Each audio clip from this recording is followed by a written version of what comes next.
Hello friends, Ben Ochart here. Thank you for tuning in. Let's take a quick lap of the fish room, take a look what's been going on around here, and let's go ahead and jump right into it. We'll start with the 300-gallon African Cichlid tank. As you can see, the fish in here are doing very, very well. Some great colors going on.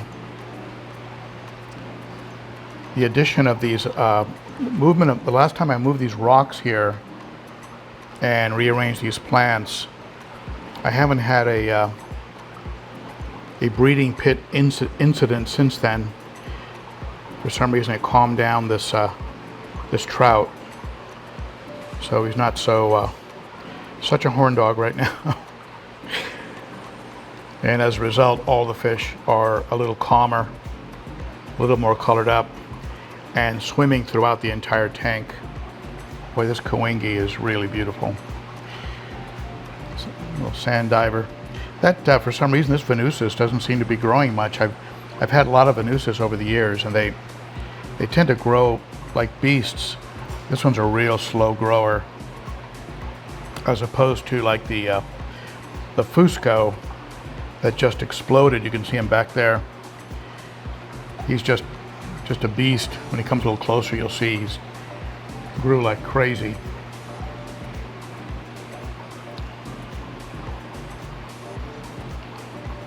Little turquoise cichlid, Malawi gar, crazy lips, Bucochromis rhodesii yellow. Beautiful combination of colors on that fish.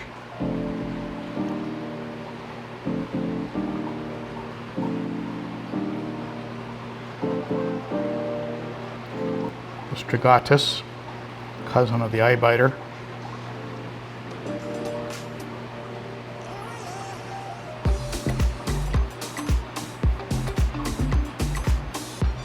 Let's go over here and look at the Betta tank. Some of you mentioned that a Betta might do better in Betta might do better in a smaller tank. So I'm thinking of moving the Anubias and the Sprite and the natural wood and 4 or 5 handfuls of substrate, some almond leaves, and just move them over here to this tank, this little 5-gallon.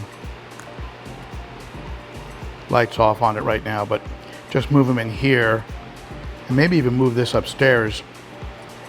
But I mean, he seems to be doing well in this 29, but some folks have said that they tend to be a little more content in a tank where they don't need to swim quite as much. Maybe you can let me know what you think about that. But this little Dumbo is really pretty. Picked him up locally, about 10 bucks, 15 bucks. We're over at a local fish store. I think it might have even been a Petco. He was kind of pale, but he had great shape. And then I brought him home, and with some good food, you know, taking care of him, he really just started to blossom.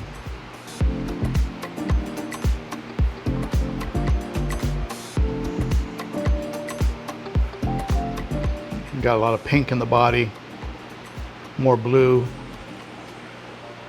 Those colors were very pale when I brought him home, but of course he was living in a cup at that point. Come over to the live bear tank.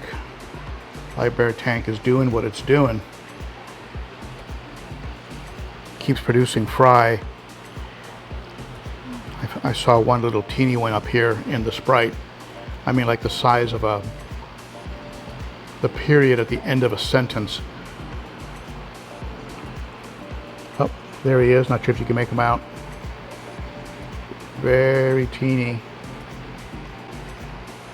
We'll see if he makes it. Some of the guppies have made it. Of course, some of the Mickey Mouse platies have made it. You'll notice those new plants in this tank. That's all brand new. Hopefully it'll catch. I noticed it has roots coming out throughout. I wonder if this plant could float. If you're familiar with this plant, and let me know if it can float. but for now it's in the substrate. But I notice it is shooting out roots from everywhere.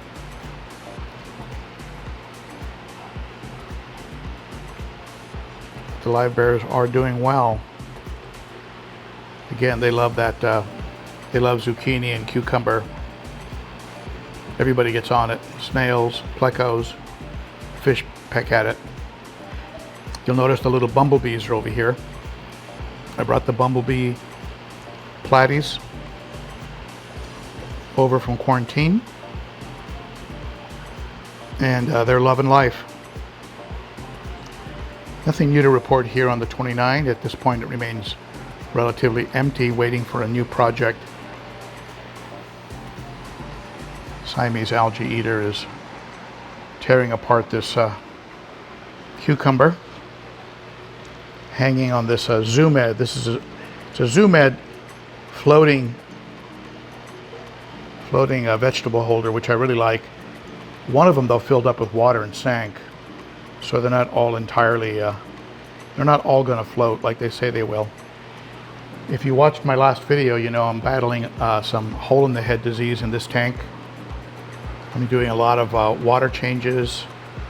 I'm going to be making sure they get a real good varied diet, putting some vitamin C, helping them out any way I can. And if I don't start to see it clear up, next step will be to go ahead and just hit the tank with hit it with some Fritz Paracleanse, which has the medication combination to help with something like hole in the head. The other fish, interestingly enough, the Severums, have no sign of it. I don't think it's considered a contagious disease. So, and that's a good thing.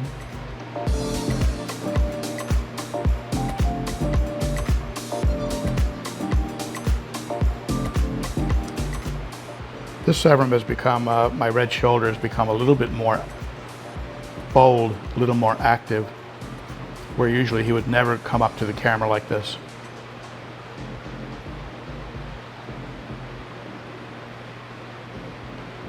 And usually the red spotted gold Severum would be really staying far away from him. So it looks like the two of them have sort of made up and are now, at least for now, they're buddies. The AC Hecli has a very light case of the hole in the head. It's more prominent in the geos. It'll usually start, on the head, work its way around the eye, and then down the lateral line of the body. That's what it's referred to as head and lateral line erosion. So wish me luck on that. After the Saturday live stream, I'm going to go ahead and give this tank another big water change. The red tear is doing fine in the 55. He's got his nose in his cave. But you can see what he's done here.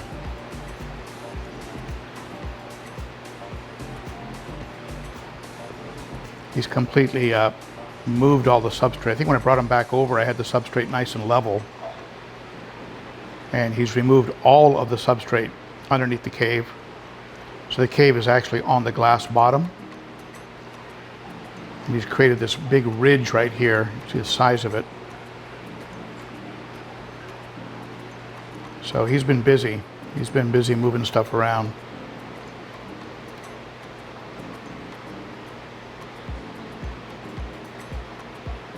Beautiful fish over here in the 210 gallon South and Central American tank.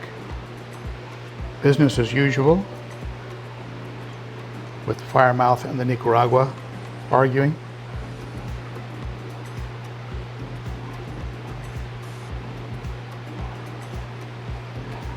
Silver dollars are doing fine.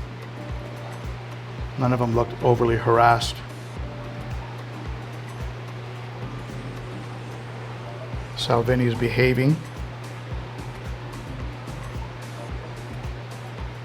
for the most part.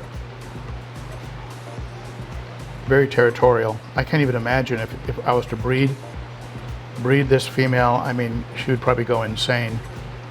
Keep everybody in a corner. The chocolates are looking great.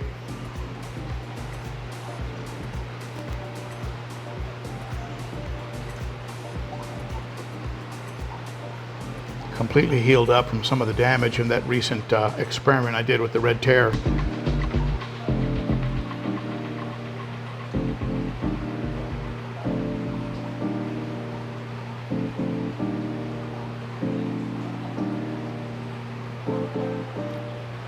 Nicaragua. Green tear is looking good. I've had to really watch how I feed him since he spits out all the pellets. So I feed him like frozen or dried worms, dried shrimp. I just got to really make sure I drop it in the tank right above his head so he can have a shot at it. Otherwise the Oscars hog all the food. The Oscars get in there and they just sort of bully everybody away from the food. Even the big giant vieja doesn't have a chance against these Oscars when it comes to going after the food. But between using floating and sinking food, everybody's able to get it. Here they go. Okay, in this corner from Nicaragua, they love doing that for some reason. It never gets violent. It's just one face off after another. There's the old Jack Dempsey just cruising around. Growing very, very slowly, just like the green tear. Just a slow grower.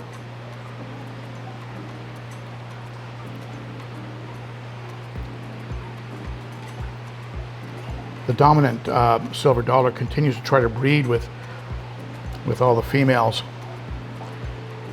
You see, he has the black markings on the anal fin, on the side of the body, chasing him around. He's the horn dog of this tank.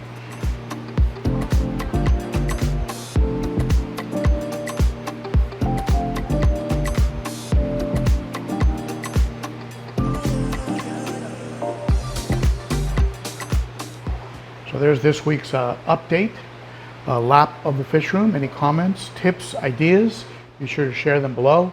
We all learn from each other around here, of course. And we'll also talk about this and everything else at the Saturday Cichlids and Coffee live stream. Great group of fish keepers get together for about an hour and talk about everything related to fish keeping and a few other things. And that's it for me. Thank you so much for tuning in. Be sure to hit that subscribe button, thumbs up, and all that good stuff. Let YouTube know something good's going on. And if you want to support the channel, consider becoming a Patreon supporter. It starts for as little as $3 a month, and it makes a much bigger difference than you could imagine. All right, thank you, my friends. You are the best. I'll see you again soon. Bye-bye.